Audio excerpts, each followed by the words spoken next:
తిరుమల భక్తజన సంద్రంగా మారింది. వేసవి సెలవులకు వారాంతం తోడవడంతో వెంకటేశ్వర స్వామి దర్శనానికి భారీగా తరలివచ్చారు భక్తులు. దీంతో క్యూ కాంప్లెక్స్లను దాటి కిలోమీటర్ల మేరకు భక్తులు బారులు తీరారు.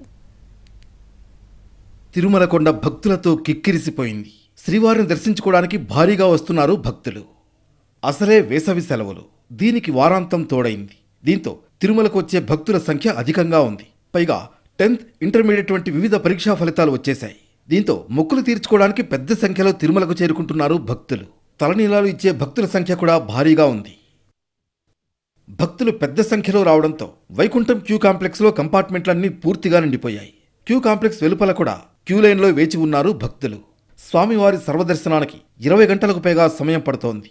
టోకెన్ ఉన్న భక్తులకు దాదాపు 3 గంటల్లోనే స్వామి దర్శనం లభిస్తుంది. రద్దీ కారణంగా టీటీడీ కీలక నిర్ణయం తీసుకుంది. సాధారణ భక్తులకు సులభంగా స్వామివారి దర్శన భాగ్యం కల్పించేందుకు జూన్ 30 వరకు శుక్ర, శని, ఆదివారాల్లో వీఐపీ బ్రేక్ దర్శనాలు రద్దు చేసింది.